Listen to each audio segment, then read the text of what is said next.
Hello, 8th graders. The purpose of this video is to kick off the last chapter we're going to be doing in U.S. history for this year. The title of this chapter is called Reconstruction. I think that word is kind of self-explanatory, right? If you need to reconstruct something, you're putting it back together, something that was maybe broken that you need to fix. Well, the thing that's broken that needs to be fixed in this chapter is the United States. So the Civil War is over, right? Yay, the Union won. Slavery is now illegal. But the question is, where do we go from here? You just had, the Civil War lasted 4 years. And you had states fighting against states. A lot of times there were family members who were fighting against family members, where there was, somebody on the Union side and then this cousin fought for the Confederacy. And how do you put that back together? The southern states seceded for a reason. They really, really strongly believed in their way of life. They didn't want the Union telling them what to do. They didn't want the North trying to impose their ways on them. They believed in that so strongly, they actually left the country and then fought a war to defend it. So they lost that war. That war is over. And now the North has the task of figuring out, what do we do to move forward? How do we put the South back together with the North so we again have the United States, and we do it in a way that doesn't result in another civil war 5, 10, 20 years down the road? How can we actually help this country heal and move forward? So that's the question we're going to deal with today. There were a couple different ideas, a couple different plans that were proposed to get this done. So what I need you to do is, if you don't currently have your history notebook in front of you, I need you to pause this video and go grab your history notebook. Then what you're going to do is you can title these notes Chapter 17, Section 1, or you can title them Comparing Reconstruction Plans, whatever you want to title them. But put your title on top, and then you need to divide your notebook into three, or your notebook paper into 3 sections. I'll do it myself too. Just got to find my pen.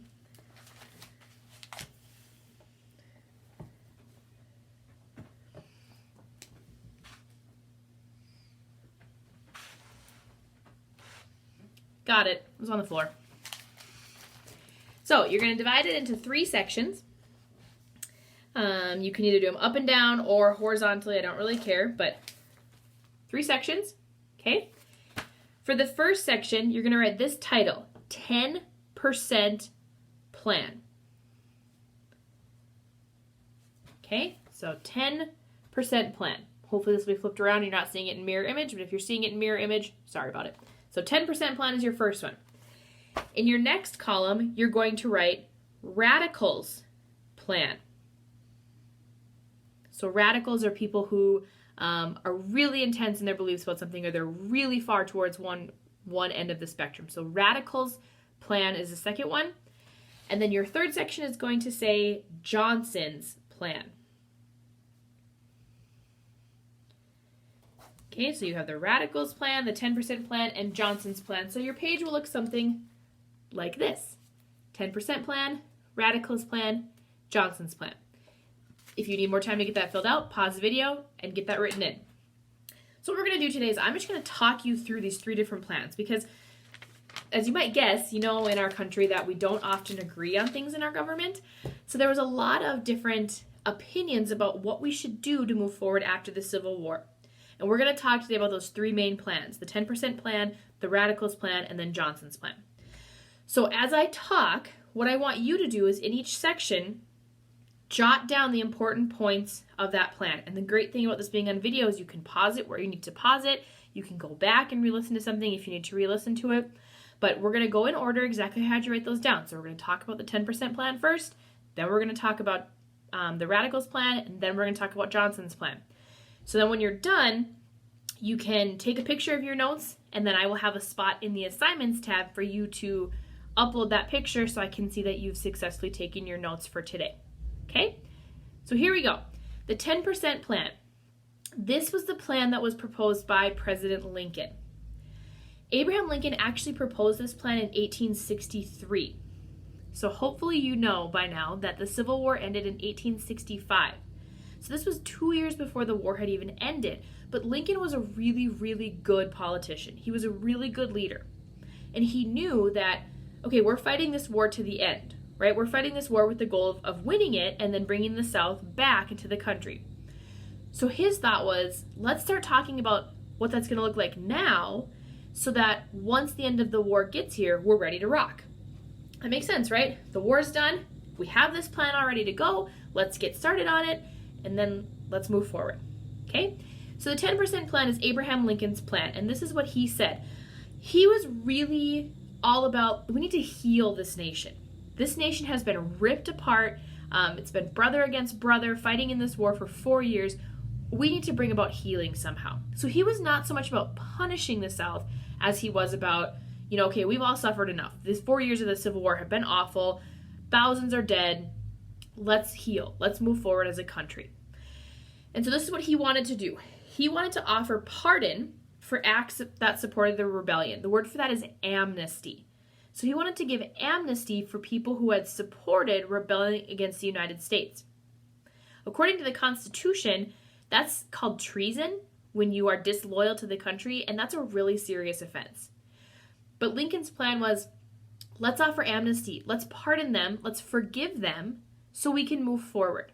Okay, so he wants to offer pardon for people who rebelled against the U.S. So there were two things that states needed to do in order to receive this amnesty. Okay, number one, the state had to agree that slavery was illegal. Agreeing that, when we form this new state government, we're going to make sure that no one in our state will own slaves anymore. Because that's why we fought the Civil War, right? It was to end slavery. So number one, the state had to agree that slavery was illegal. And then number two, they had to swear an oath of loyalty to the United States. So it's kind of, forget about what happened the last 4 years. Forget that we started our own, tried to start our own separate country in the Confederate States of America. Today, we are swearing that we are loyal to the U.S. Okay? So now here's where this 10% name comes from. Once 10% of the state's population has done this, so once 10% goes and swears this pledge of saying, yes, we agree that slavery is illegal, and yes, we promise to be loyal to the U.S. Once 10% had done that, they could form a new state government and come back into the Union. So this was a pretty lenient plan because if you think about it, if you have a state like Georgia that has, 5 million people. I have no idea what the population of Georgia was, but let's just say it's 5 million people. Okay, so you only need 10% of those 5 million people to agree to join back into the Union. So 90% of the state could say, yeah, no, we don't care. So 500,000 could say yes, 4.5 million could say no, and it was good enough under Lincoln's plan. But that's what Lincoln wanted to do. He didn't want to make it super difficult for these states to rejoin so that, again, they could get their seats back in Congress and that the country could move forward as a whole. So that's Abraham Lincoln's plan, the 10% plan. Two major components of it. There were a lot of members of Congress who were not happy with Abraham Lincoln's plan. And these members of Congress were called the Radical Republicans. So the radicals, like I said before, if you are someone who's considered a radical, you are very extreme, right? You're pushed all the way to one side. You don't agree to compromise. You don't agree really to anything to anybody on the other side. So the Radical Republicans were actually in control of Congress around this time. So they want the South to be punished, right? They want to just totally change everything about the South. If you look in your book on page 553, this is where it comes into talking about this plan. Your book doesn't actually say Radical Republicans, but where it talks about the Wade-Davis bill, those are the Radical Republicans, okay? So they believe that, no, we need to totally just dismantle the South. We need to change everything that it was founded on. We need to completely change this. Otherwise, they're not going to have learned their lesson. And why did we even fight this war? So here was the Republicans' plan. Like I said, this is the Wade-Davis bill. So they said that instead of just 10% taking an oath of loyalty, a state needed to have a majority take the oath of loyalty before they can set up a new state government. So they needed way more people to agree. So in my example, if you have a state that has 5 million people, well, under Lincoln's plan, they only needed 500,000. Under the radical Republicans' plan, they needed over 2.5 million to agree. Okay, so a majority of white males had to take this loyalty oath. Okay, other components of the radicals' plan. Number 2, anyone who was a Confederate officer, a former Confederate, was barred from holding public office. So if you had served as the mayor under a Confederate government, you could not run for mayor under the new state government. If you had been the governor under the Confederacy, you could not run for governor under the new state government. So if you had been a Confederate, you now cannot run for public office. Because they said, we don't want the people who believed in the Confederacy to lead the South now, because they're going to bring about the same ideas and the same goals that they promoted during the Confederacy. So if you were a Confederate, you cannot run for public office. Then, in terms of voting, the only people who could vote were those who swore that they hadn't fought for the Confederacy. So under the Radicals' plan, anybody who had fought in the Confederate Army couldn't vote for delegates to the state convention. Well, that's pretty much every white man who had lived in the South during the Civil War. You know, they all went and fought. So we're going to talk in a couple days about who these new groups were in the South that might have been able to vote. But just know that under the Radicals' plan, anybody who had fought for the Confederacy can't vote. Then they also said that when you form a new state constitution, you have to make sure you ban slavery. So you can see the Radicals' plan is a lot more strict than Lincoln's plan. And Lincoln did not support this plan. He did not support the Wade Davis bill because he said, this is too harsh. The South is not going to accept it. We're going to have to force it on them. They're going to be mad. And we're going to start this rebuilding with two sides against each other, just like they were during the Civil War. And so he didn't support that plan. He did not want that to happen. He did not think that was the way to go to try to heal the country after the Civil War. Well, then something happens. About a week after the Civil War ends, Abraham Lincoln goes to Ford Theater with his wife, and he's shot in the back of the head and dies. So Lincoln is assassinated. His vice president, Andrew Johnson, takes over. Andrew Johnson was a Southerner.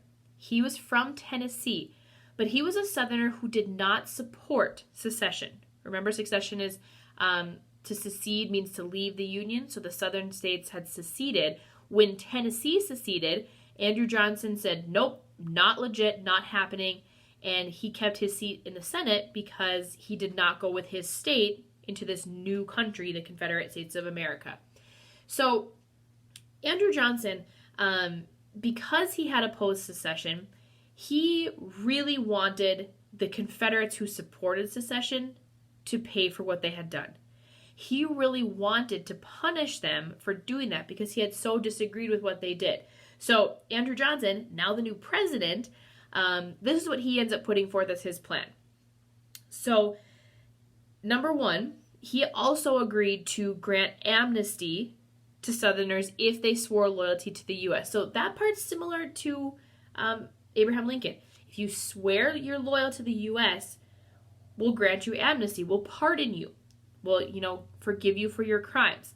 But Andrew Johnson had an additional point that Lincoln didn't. So this is another point under Andrew Johnson's plan. He said that any Confederate who was a high-ranking official or any wealthy Confederates, they had to appeal to the president directly. So they had to contact President Johnson directly and ask to be forgiven.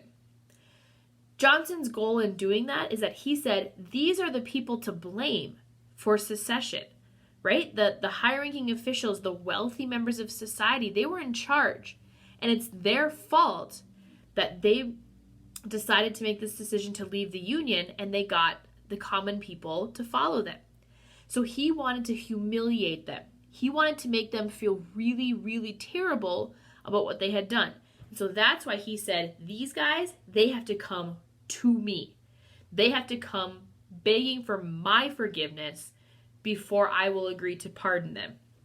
So that's one way that Johnson differed from Lincoln, is he really wanted to make these Confederate officials humiliated for seceding from the Union and then leading into the Civil War.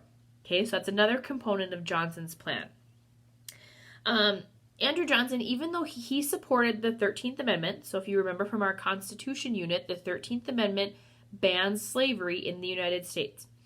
He supported that, and he said any new state government in the South has to ratify the 13th Amendment, which means that they have to agree that, this has been added to the Constitution, and we ratify it, we approve it, we say, yes, slavery is illegal. However, even though he supported the 13th Amendment, he did not support equal rights for African Americans. He believed that white men had to manage the South, that white men still needed to be in charge to lead the South through Reconstruction and to bring it out on the other side. So he appointed new state governors, all of whom were white men. And then the last thing they had to do, so under Johnson's plan, just as a review, if you swore an oath of loyalty to the U.S., you could be pardoned. High-ranking and wealthy Confederates had to appeal directly to the president to get pardoned. New state governments had to ratify the 13th Amendment. New governors were appointed by the president, all of whom were white men.